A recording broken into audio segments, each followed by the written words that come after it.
Hello and welcome to 90 Production Films and Music. I am Dikshant and this is Inside a Movie. अगर आप इस channel पर नए आए हैं तो चैनल को सब्सक्राइब करना और बेल आइकन दबाना मत भूलना। इस वीडियो में हम बात करेंगे 1966 की film What Did You Do in the War Daddy के बारे में, जो कहानी है एक अमेरिकन सिपाही कैश की, जिसे एक सिसिलियन गांव को कब्जा करने के ऑर्डर्स मिले थे, पर वो ये नहीं जानता था कि उस गांव में उसे क्या क्या देखने मिलेगा।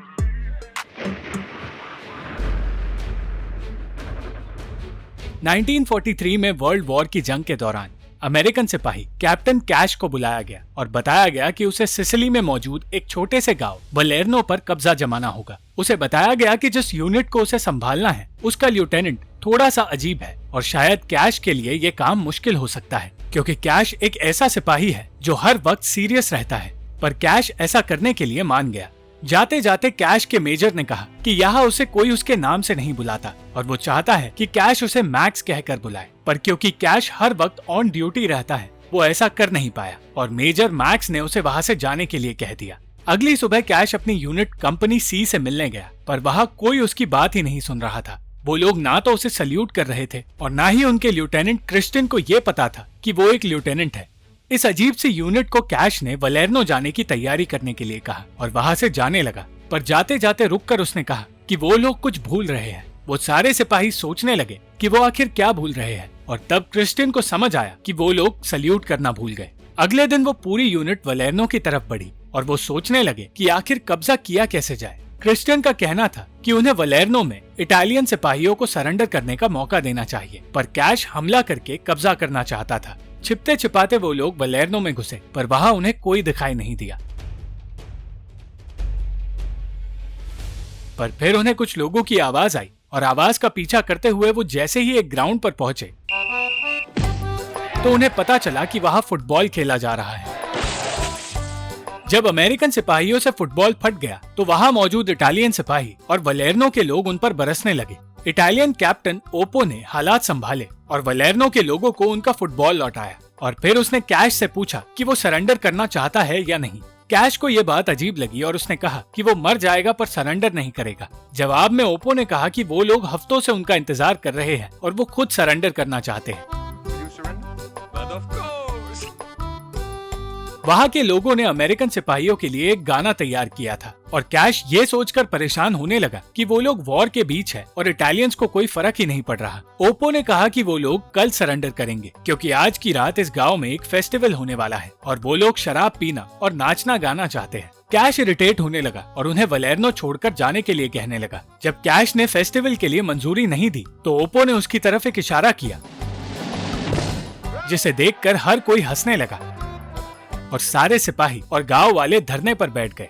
कैश और बेचैन होने लगा और तब वलेर्नो का मेयर शराब के नशे में कैश के पास आया और कहने लगा कि कैश और ओपो को एक दूसरे से लड़ना नहीं चाहिए। वो चाहता था कि गांव वाले फेस्टिवल मनाएं और शांति से चीजें सुलझाएं, क्योंकि वॉर में कुछ नहीं रखा। जब कैश ने उसकी बात भी नहीं मानी तो ओपो ने फिर से वही इशारा किया, जिसे देखकर कैश अपना आपा खोने लगा और जब क्रिस्टियन ने उसे उस इशारे का मतलब बताया तो कैश उसे मारने की कोशिश करने लगा, पर उसे रोक दिया गया। क्रिस्टियन ने कैश से अकेले में बात की और उसे समझाया कि उन्हें फेस्टिवल को रोकना नहीं चाहिए, क्योंकि अगले दिन वो सिपाही सरेंडर कर ही लेंगे और कैश फेस्टिवल के लिए मान गया। एक तरफ जहाँ सब फेस्टिवल मनाकर मजे कर रहे थे तो दूसरी तरफ कैश अकेला वॉर के मूड में था और ये सोच रहा था कि उन्हें दुश्मनों पर नजर रखनी चाहिए। वो सारे अमेरिकन सिपाही भी फेस्टिवल का हिस्सा बनना चाहते थे और उन्होंने ऐसा ही किया, पर उन्हें कैश दुश्मनों से बचकर रहने के लिए कहता रहा। इस बीच ओपो भी कैश को फेस्टिवल का हिस्सा बनने के लिए कहता रहा, पर वो अपने सिपाहियों को इटालियन औरतों से दूर करके अपने पोस्ट पर जाने के लिए कहने लगा।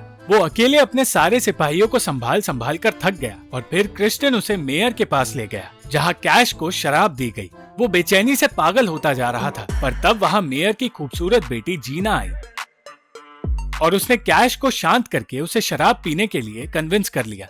एक तरफ जहाँ फेस्टिवल में सारे सिपाही सुअर पर बैठकर रेस कर रहे थे तो दूसरी तरफ कैश की तारीफें कर करके उसे जीना ने अपने पास बिठा लिया। ओपो जीना को ढूंढ रहा था, पर क्रिस्टियन ने उसे रोक लिया और वहाँ से दूर भेज दिया ताकि कैश फेस्टिवल में रुकावट ना बने। मेयर शराब के नशे में जीना और कैश की तस्वीर लेने की कोशिश कर रहा था, मगर उससे कैमरा ही टूट गया।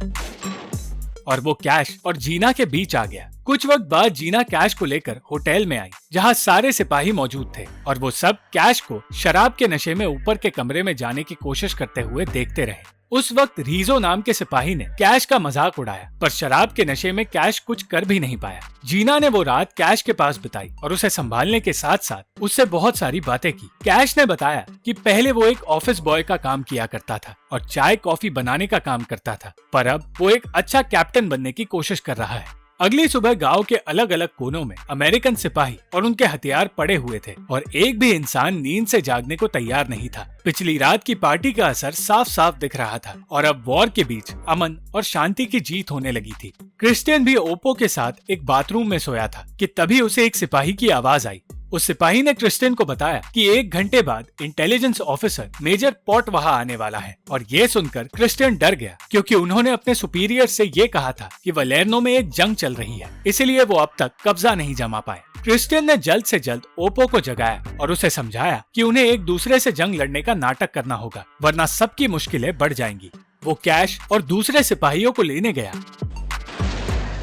और तब होटल में उसने देखा कि पिछली रात इटालियन और अमेरिकन सिपाहियों ने शराब के नशे में एक दूसरे से यूनिफॉर्म एक्सचेंज कर ली थी। अचानक वहां पॉट की गाड़ी आ गई और ना चाहते हुए भी इटालियन सिपाहियों को अमेरिकन सिपाही बनकर वही खड़े रहना पड़ा।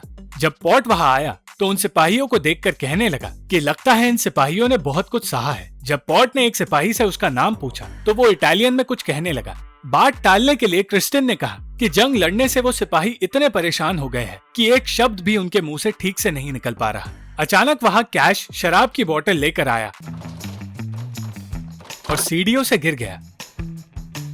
क्रिस्टियन ने शराब की बोतल के साथ साथ इस बात को भी छुपा दिया, ये कहकर कि इतनी बुरी हालत में भी कैश जंग लड़ना चाहता है और इसलिए वो एक महान सिपाही है। पॉट के साथ आया फोटोग्राफर भी उन सिपाहियों को महान समझ रहा था और उन इटालियन सिपाहियों की तस्वीर लेने लगा जो ये सोच रहे थे कि उन्हें गिरफ्तार किया जा रहा है। कैश को कमरे में ले जाने पर पॉट के सामने जीना आई और सच छुपाने के लिए क्रिस्टियन ने कहा कि वो लोकल डॉक्टर की बेटी है जो एक नर्स का काम करती है। और फिर अमेरिकन सिपाही वहां आए और इटालियन होने का नाटक कर उन्होंने क्रिस्टियन के कहने पर पॉट को अगवा कर लिया ताकि पॉट को ये लगे कि जंग अब तक जारी है। वहां से कुछ दूर एक आदमी एक कमरे में अपने साथी के लिए कुछ खाने की चीजें लेकर गया। उसका साथी उसी कमरे में बैंक तक का रास्ता खोद रहा था और उसी रास्ते से वो दोनों बैंक की तरफ जाने की कोशिश करने लगे, पर सीधे मेजर पॉट के पास जा पहुंचे।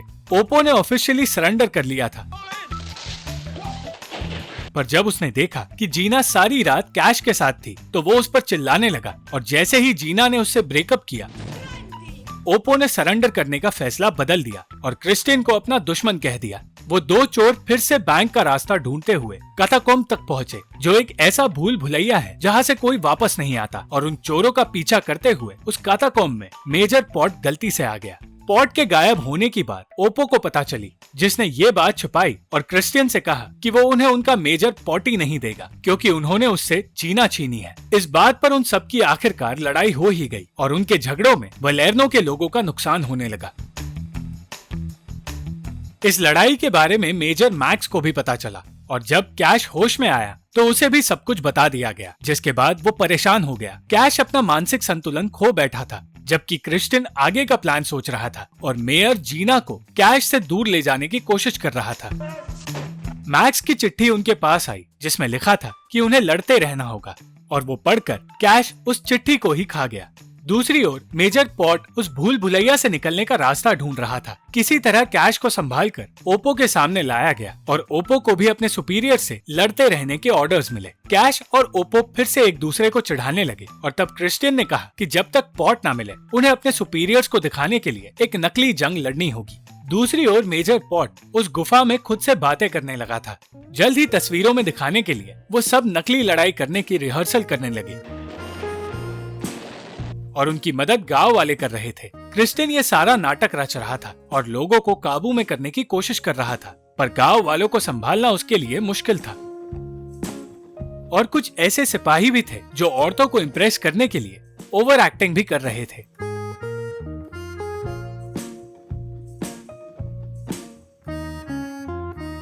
उन्हें खबर मिली कि तस्वीरें लेने के लिए प्लेन पहुंचने वाला है और उन सब ने लड़ाई का नाटक शुरू कर दिया। इस बीच कैश का गलती से एक्सीडेंट हो गया और गिरने के बाद जहाँ वो बैठा था वही वो दोनों चोर रास्ता खोद रहे थे, जिसकी वजह से कैश भी उस गड्ढे में गिर पड़ा। वलेर्नो के लड़ाई की खबर हिटलर तक पहुंची, जिसने अपने लोगों को वलेर्नो पर कब्जा जमाने के ऑर्डर्स दे दिए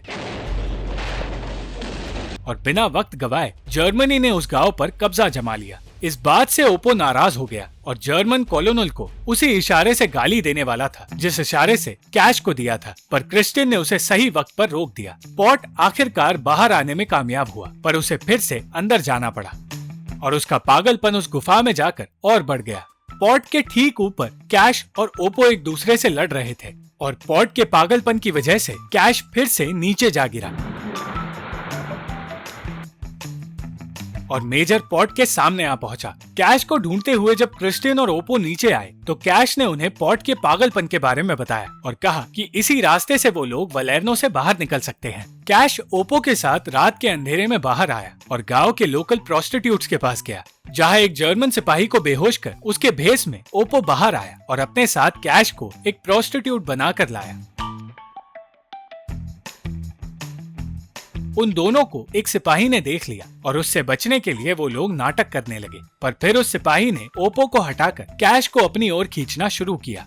एक तरफ वो कैश को अपने साथ होटल में ले आया तो दूसरी तरफ जर्मन कॉलोनल जीना को अपने पास ले आया। कैश की तकलीफें बढ़ती जा रही थी क्योंकि वो सिपाही उसका पीछा छोड़ने को तैयार नहीं था, पर किसी तरह उससे बचकर वो बाथरूम की खिड़की से बाहर जाने में कामयाब हुआ। जब वो जीना के कमरे में पहुंचा तो उसने देखा कि उस कॉलोनल की मौत हो चुकी थी और जीना ने बताया कि अगली सुबह वो लोग सारे कैदियों को गोली मारने की तैयारी कर रहे हैं। कैश कॉलोनल के कपड़ों में बाहर आया, पर वो ये नहीं जानता था कि होटल में काम कर रहे कुछ लोग कॉलोनल को अगवा करने का प्लान बना रहे हैं और उन लोगों ने कैश का पीछा कर उसे अगवा कर लिया। उन दोनों चोरों को एक नया रास्ता मिला, पर वहां पहुंचने पर भी उन्हें बैंक नहीं मिला।